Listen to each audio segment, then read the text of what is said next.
পলাশ মারা যাওয়ার দীর্ঘদিন পরে মুখ খুললেন তার মেজ ভাবি পাপিয়া।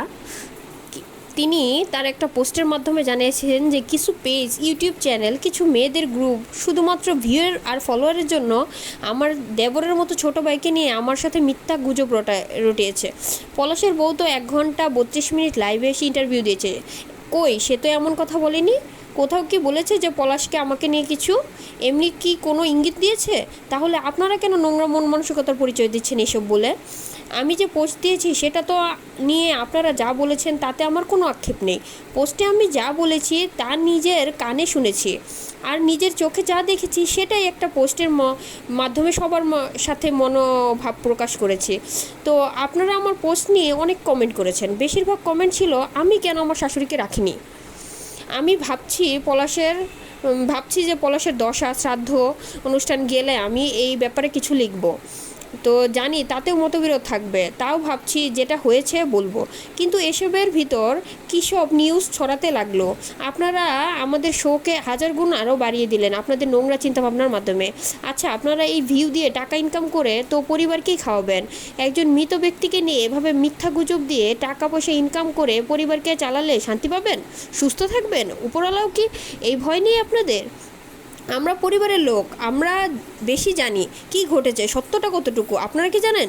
শাশুড়ি আর সুস্মিতা এরা কেউ বলতে পারবে যে ওদের ঝগড়া অশান্তি নিয়ে আমি তাদের ফোন দিয়ে জানিয়েছি বা উস্কানি দিয়েছি?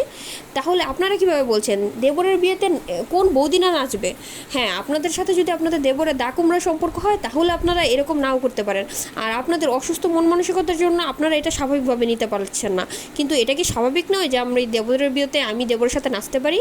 তো বাংলাদেশের বেশিরভাগ কি মিথ্যা গুজব ছড়ানো পেজ আর ইউটিউব চ্যানেল আছে? সত্যি তুলে ধরার জন্য বা মিথ্যা গুজবের প্রতিবাদ করার জন্য কি এমন কোনো পেজ বা ইউটিউব চ্যানেল নেই? আর যদি থাকে প্লিজ সাড়া দেন। আপনারা সবাই তার কর্মফল ভোগ করতে হবে। আপনারা যে কোনো কর্মফলের কারণে অমূল্য সম্পদ হারিয়েছি আজকে তাদের কষ্ট যদি আপনাদের কাছে কন্টেন্ট হয় তাহলে কে জানে অন্য এরকম কন্টেন্টের বিষয়বস্তু আপনারা হতে পারেন। এটা অভিশাপ না, এটা কর্মফল, এটাই সত্যি। পলাশের বিয়ের কিছুদিন পরে তারা টুঙ্গিপাড়া বেড়াতে গিয়েছিল, তখন এই ছবিটা তাদের ভাসুর তাদেরকে তুলে দিয়েছিল। তো এই ছবিটাতে তারা খুব খুশি ছিল। তো এখন হয়তো এরকম নেই। হ্যাঁ, পাপিয়া সেন তার পোস্টের মাধ্যমে এই কথাগুলোই জানিয়েছেন। কিন্তু পাপিয়া সেন কিন্তু সত্যি খুব চালাক মহিলা।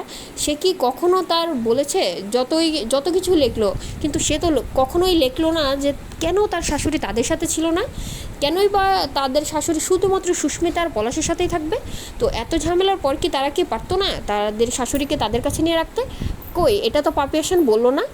তার তো একটা ইন্টারভিউ নেওয়া উচিত। ইন্টারভিউয়ে তাকে জিজ্ঞেস করা উচিত আসলেই কেন তার শাশুড়ি তাদের সাথে থাকতে পারলো না, কেনই বা তারা রাখতে পারলো না।